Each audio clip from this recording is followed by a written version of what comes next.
kaum ganas beringas yang akan keluar di akhir zaman. Nah, siapa Ya'juj dan Ma'juj ini di dalam Islam? Kenapa mereka dinamakan Ya'juj dan Ma'juj?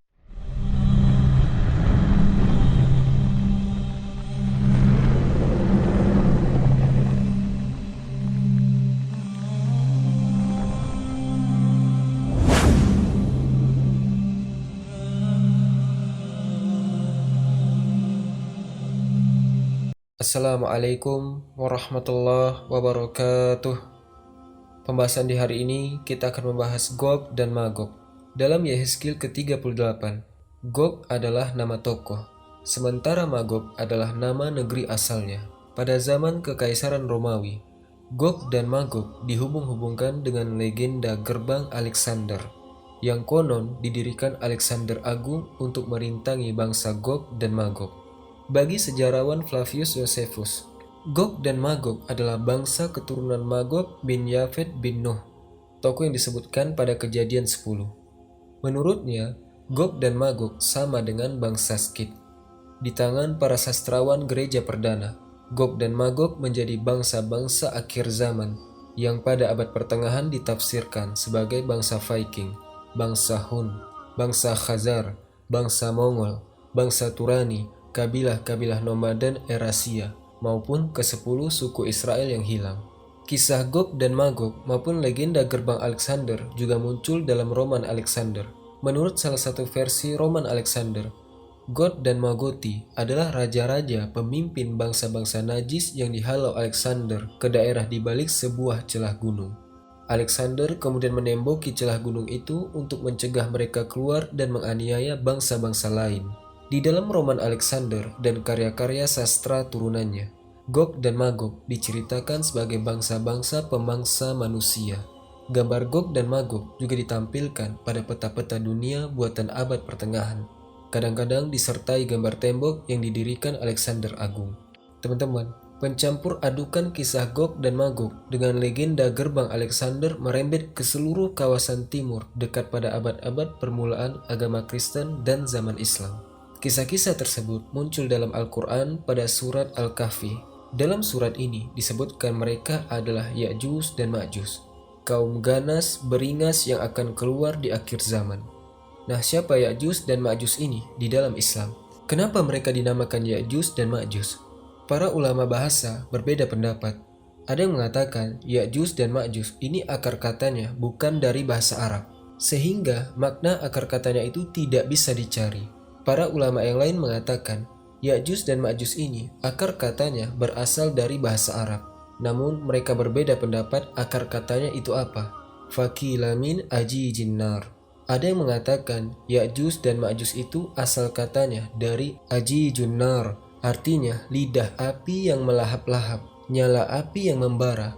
Waqila minal ajaji wa huwal ma'asyadid al-muluha. Ada yang mengatakan akar kata Ya'juj Ma'juj adalah dari al-ajaj, artinya adalah air yang sangat asin. Saking asinnya sampai jadi pahit, itu maknanya. Waqila minal aji wa huwa sur'atul adu. Ada yang mengatakan asal katanya dari kata al-aj, maknanya adalah pergerakan musuh yang sangat cepat. Ada juga yang mengatakan asal katanya adalah al-ajjah, yang bermakna campur baur. Saking banyaknya mereka akan mengguncang bumi ini.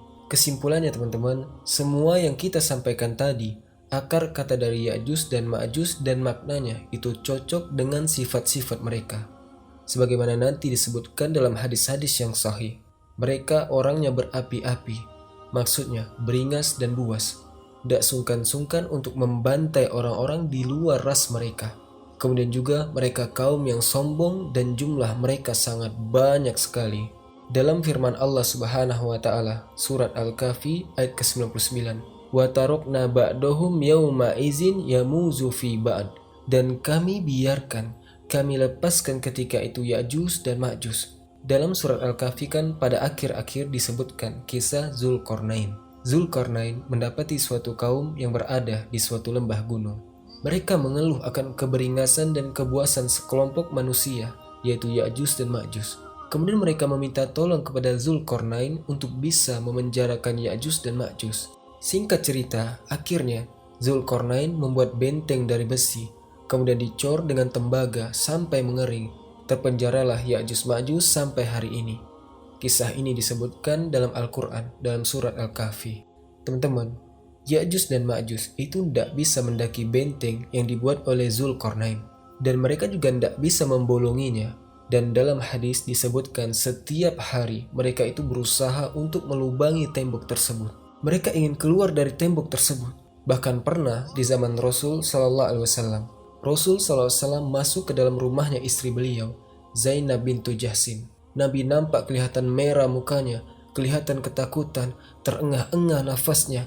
Nabi mengatakan, celaka bangsa Arab dari keburukan yang mereka dekati. Hari ini tembok Ya'juj dan Ma'juj sudah terbuka sedikit. Terbukanya sebesar orang yang bisa mengintip. Ini di zaman Nabi Sallallahu Alaihi Wasallam dan hadisnya sahih. Dan Ya'juj Ma'juj itu setiap hari terus mereka berusaha melubangi. Ketika terbenam matahari, mereka mau istirahat. Besok lagi kita balik, kata mereka. Besok akan terbuka tembok ini. Namun tiba-tiba di malam harinya Allah tutup kembali lubang itu. Besok pagi mereka temukan tembok tersebut dalam keadaan seperti semula. Mereka lubangi lagi, sehingga tinggal sedikit lagi yang akan berlubang terbenam matahari. Mereka mengatakan, besok kita lanjut lagi. Besok kita pasti akan sukses. Malam harinya kembali Allah jadikan dia kembali seperti semula, utuh lagi. Pagi harinya mereka lubangi lagi, sampai nanti pada waktunya Allah menghendaki mereka untuk keluar. Dan itu terjadi di eranya Isa putra Maryam. Ketika Ya'juj Ma'juj mereka melubangi sedikit lagi akan berlubang, terbenam matahari. Mereka mengucapkan, ayo kita balik, insya Allah besok ini akan kita lubangi. Mereka mengucapkan insya Allah. Ternyata betul, besok pagi mereka kembali lagi, masih seperti semula lubangnya.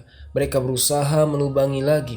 Akhirnya hancurlah tembok yang dibangun oleh Zulkarnain. Itulah yang dimaksudkan firman Allah dalam surat Al-Kahfi ayat yang ke-98. Kalau sudah datang waktunya, janji Allah Subhanahu wa Ta'ala dalam takdirnya, Allah akan menjadikan hancur tembok tersebut.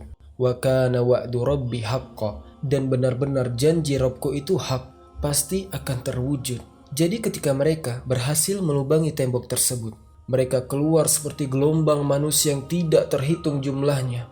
Mereka seperti gelombang, banyak sekali, hari yang mengerikan. Kemudian teman-teman, terkait nasab mereka, Ya'juj dan Ma'juj ini keturunannya siapa? Di sini para ulama juga berbeda pendapat tentang nasab mereka. Namun yang jelas mereka ini manusia biasa, keturunan Adam dan Hawa. Ini pendapat yang paling kuat, dirojehkan oleh Al-Hafiz Ibnu Hajar Al-Asqalani, yang mana beliau mengatakan mereka keturunan Adam, keturunan Nabi Nuh dari keturunan anaknya Nabi Nuh yang namanya Yafid bin Nuh alaihissalam. Para ulama mengatakan Ya'juj dan Ma'juj ini keturunannya Adam dan Hawa. Kenapa Adam dan Hawa? Karena teman-teman ada khurafat berdasarkan kisah yang tidak sahih, kisah yang tidak benar. Dan ini termaktub dalam kitab-kitab. Banyak diceritakan oleh orang-orang tapi tidak benar. Khurafatnya bagaimana? Mereka mengatakan Ya'juj dan Ma'juj ini keturunannya Adam tapi bukan keturunannya Hawa. Bagaimana maksudnya? Kata mereka, suatu malam Nabi Adam itu mimpi basah. Sperma beliau jatuh ke tanah. Nah, itulah yang tumbuh menjadi cikal bakal Ya'juj dan Ma'juj. Tetapi cerita ini tidak benar. Karena teman-teman, nanti dalam kitab-kitab juga ada yang disebutkan perawakan, bentuknya. Bahkan katanya mereka tidak pakai pakaian karena semua tubuh mereka itu ditutupi oleh rambut. Cerita ini juga tidak berdasar, namun disebutkan dalam kitab-kitab seperti itu.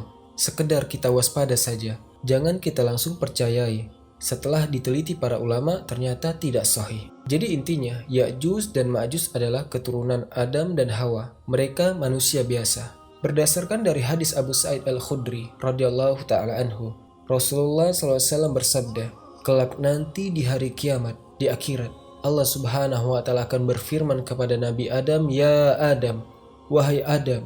Jawaban Adam, aku sambut panggilanmu wahai Rabb kami. Fayunada bisautin, tiba-tiba ada suara yang menyeru, sesungguhnya Allah Subhanahu wa Ta'ala memerintahkan kepadamu untuk mengeluarkan anak dari keturunanmu, utusan-utusanmu menuju neraka. Adam bertanya, wahai Rabbku, apa yang dimaksud dengan utusan neraka? Qala min kulli alfin tis'imi'atin wa tis'atin wa tis'ina. Di antara 1000 keturunanmu, ambillah 999 di antara mereka. Itu mereka semua penghuni neraka. Na'udzubillah. Berarti hanya satu yang selamat dari 1000. Itulah hari yang saking dahsyatnya hari tersebut. Seandainya ada orang yang hamil melihat kejadian di hari kebangkitan itu, saking menakutkannya hari itu, dia langsung melahirkan anaknya atau langsung keguguran. Pada hari ketika kami jadikan anak-anak, saking mengerikannya hari itu, tiba-tiba anak-anak ini rambutnya beruban. La ilaha illallah. Dan kalian melihat di hari itu manusia sempoyongan seperti orang mabuk. Padahal mereka tidak mabuk. Mereka ketakutan, ngeri dengan kedahsyatan hari itu. Para sahabat yang mendengarkan hadis ini, mereka takut. Dan itu terasa berat bagi mereka. Wahai Rasul, sedikit saja yang bakal selamat. Jangan-jangan kita juga tidak selamat, kata para sahabat. Ini yang mereka takutkan para sahabat radhiyallahu an. Ketika itu, raut muka mereka berubah. Ketakutan, karena di antara 1000 hanya satu yang selamat. Sisanya neraka, na'udzubillah. Maka Nabi SAW melihat raut wajah para sahabat yang berubah ketakutan dan sedih. Maka Nabi bersabda, Min Ya'jud wa Ma'jud tis'imi'atin wa tis'atin wa tis'ina wa minkum wahidun. Jadi, yang 999 itu adalah Ya'juj dan Ma'juj. Ini menunjukkan betapa banyaknya mereka. Dalam riwayat yang lain, Ya'juj dan Ma'juj itu berkembang biak luar biasa. Satu orang tidak akan mati, kecuali sudah punya keturunan 1000 baru dia mati. Nah, keturunannya juga begitu. Tidak mati kecuali sudah punya keturunan 1000 orang. Bayangkan betapa banyaknya jumlah mereka. Dan sekarang teman-teman, mereka sudah ada. Hidup mereka sekarang. Wallahu alam bisawab, di mana mereka. Dan ini hadisnya sahih, riwayat Al-Bukhari. Wa minkum wahid. Dan dari 999 itu Ya'juj dan Ma'juj maksudnya. Dan di antara kalian itu satu. Yang satu itu yang selamat. Kalian, para sahabat radhiyallahu ta'ala anhum ajma'in. Para sahabat radhiyallahu anhum setelah mendengar ucapan Nabi SAW ini agak plong mereka, tenang. Kemudian teman-teman, tentang sifat-sifat mereka disebutkan dalam hadis An-Nawas ibn Sam'an radhiyallahu anhu. Hadis An-Nawas ibn Sam'an ini hadis yang sangat panjang, berbicara tentang Dajjal, berbicara Isa bin Maryam, lanjut berbicara tentang Ya'juj dan Ma'juj. Dalam hadis tentang Ya'juj Ma'juj, saat itu tiba-tiba Allah Subhanahu wa taala memberitahukan kepada Nabi Isa alaihissalam, "Sungguh aku telah melepaskan sekumpulan makhlukku yang tidak ada seorang pun yang mampu memerangi atau mengalahkan mereka. Bahkan engkau tidak mampu, wahai Isa. Engkau tidak mampu mengalahkan mereka." Yang dimaksud adalah Ya'juj dan Ma'juj. Lihat, Nabi Isa mampu membunuh Dajjal, tapi Allah katakan Nabi Isa dan segenap kaum muslimin ketika itu tidak akan mampu untuk menghadapi Ya'juj dan Ma'juj. Ketika itu, Ya'juj dan Ma'juj turun seperti gelombang saking banyaknya dari semua penjuru turun. Ingat hadis tentang Danau Tiberias, Buhairah Tobariyah yang disebutkan dalam hadis Tamim Ad-Dari.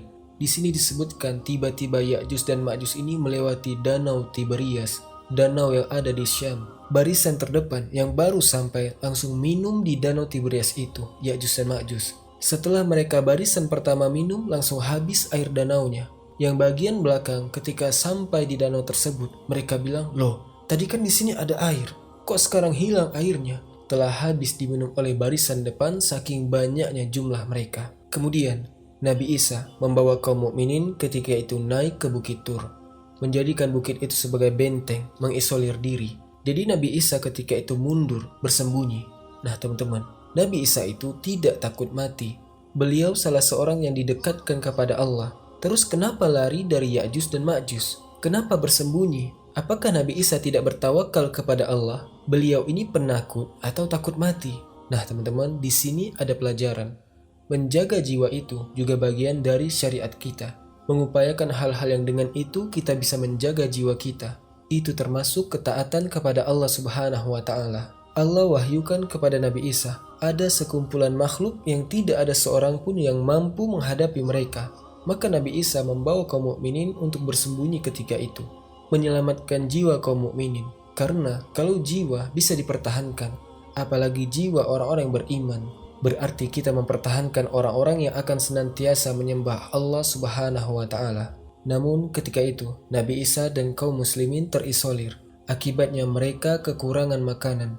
hingga kepala sapi lebih berharga dibanding 100 dinar pada hari itu. Saking laparnya mereka. Maka Nabi Isa dan para sahabatnya ketika itu dari kalangan orang-orang beriman. Mereka berharap kemudian mereka memohon pertolongan kepada Allah Subhanahu wa Ta'ala. Teman-teman, Allah hendak menunjukkan bahwasanya kekuasaan itu di tangan Allah Tabaraka wa Ta'ala. Kaum mukminin itu dimenangkan bukan karena kekuatan fisik mereka, kekuatan material mereka, namun seberapa kuat mereka bersandar dan kembali kepada Allah Subhanahu wa Ta'ala. Ketika tidak ada manusia yang mampu menghadapi Ya'juj dan Ma'juj, justru Allah menunjukkan ada satu tentara kecilnya yang mampu membunuh Ya'juj dan Ma'juj. Allah mengutus Nadaf, ulat-ulat kecil, semacam ulat yang nempel di leher-leher hewan, unta dan yang semisalnya. Itu yang dikirim oleh Allah Subhanahu wa Ta'ala, menempel di tubuhnya Ya'juj dan Ma'juj. Wallahu alam seperti apa kejadiannya. Binatang kecil yang dianggap tidak ada apa-apanya, namun justru dengan itulah Allah membunuh Ya'juj dan Ma'juj yang telah melakukan kerusakan di muka bumi. Setelah Allah mengutus ulat itu, semua Ya'juj dan Ma'juj mati seketika dalam satu waktu. Barulah setelah itu Nabi Isa dan orang-orang beriman turun gunung. Dalam riwayat yang lain disebutkan, Nabi Isa dan kaum mukminin yang lain itu mencari relawan siapa yang berani turun. Yang berani turun ketika itu dia sudah yakin akan mati jadi korban. Nah akhirnya ada salah satu orang mukmin turun. Dia yakin saya tidak akan kembali lagi. Maka dia turun. Ketika dia turun, dia dapati semua sudah jadi mayat bergelimpangan, Ya'juj dan Ma'juj. Akhirnya mereka pun semua turun. Ketika mereka turun, mereka melihat tidak ada satu jengkal pun tanah di bumi, melainkan di situ ada mayat bangkainya Ya'juj dan Ma'juj. Saking banyaknya mereka, bau bangkainya luar biasa, mengeluarkan aroma yang busuk sekali. Kemudian kembali Nabi Isa dan orang-orang beriman ketika itu berdoa kepada Allah Subhanahu wa Ta'ala supaya dihilangkan bau busuknya bangkai Ya'juj dan Ma'juj. Dalam riwayat yang lain disebutkan, jadi Ya'juj dan Ma'juj punya senjata, ada pedang, panah, tombak, dan segala macam. Itu juga jadi rampasannya orang-orang beriman ketika itu. Dalam riwayat dikatakan, saking banyaknya senjata mereka, itu kalau dijadikan kayu bakar, 7 tahun tidak habis-habis. Kemudian Allah mengutus burung-burung yang lehernya panjang seperti leher unta. Akhirnya diangkat itu bangkai Ya'juj dan Ma'juj, kemudian dibuang ke suatu tempat yang dikehendaki oleh Allah Subhanahu wa Ta'ala. Kemudian setelah itu Allah menurunkan hujan, dan tidak ada satupun tempat di muka bumi ini melainkan dibasahi sama air hujan tersebut. Jadi bumi ini dibersihkan oleh Allah dengan hujan yang merata. Maka bersihlah bumi Allah Subhanahu wa Ta'ala. Kemudian Allah memerintahkan kepada bumi, tumbuhkanlah buah-buahan wahai bumi, kembalikanlah keberkahanmu. Akhirnya singkat cerita, semua bisa hidup tenang, makmur, semua bisa makan enak, dan itu berlangsung selama 7 tahun setelahnya. Keamanan yang luar biasa, keberkahan yang luar biasa Allah turunkan. Setelah berlangsung 7 tahun, tiba-tiba Allah mengirimkan angin yang lembut. Angin ini berhembus di bawah ketiaknya mereka orang-orang beriman. Setiap mukmin, setiap muslim yang kena angin itu langsung meninggal, dicabut ruhnya. Yang tersisa, yang tidak tercabut nyawanya hanya manusia-manusia yang berakhlak buruk. Hanya mereka yang tersisa. Mereka ini bejat moralnya. Mereka ini berani sampai berzinah di tengah jalan seperti keledai. Dilihat sama semua orang, saking rusaknya mereka. Nah, pada merekalah terjadi hari kiamat itu. Maka tidak ada orang yang beriman kepada Allah sekecil apapun imannya yang akan mendapati hari kiamat kubro itu tidak ada.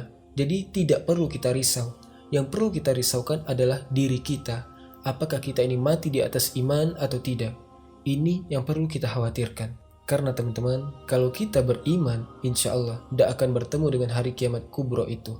Dalam riwayat yang lain, ini yang menjelaskan tentang betapa ganasnya Ya'juj dan Ma'juj. Jadi, semua kampungnya yang dia lalui dibantai semuanya. Pasti banjir darah. Tidak ada yang bisa mengalahkan mereka.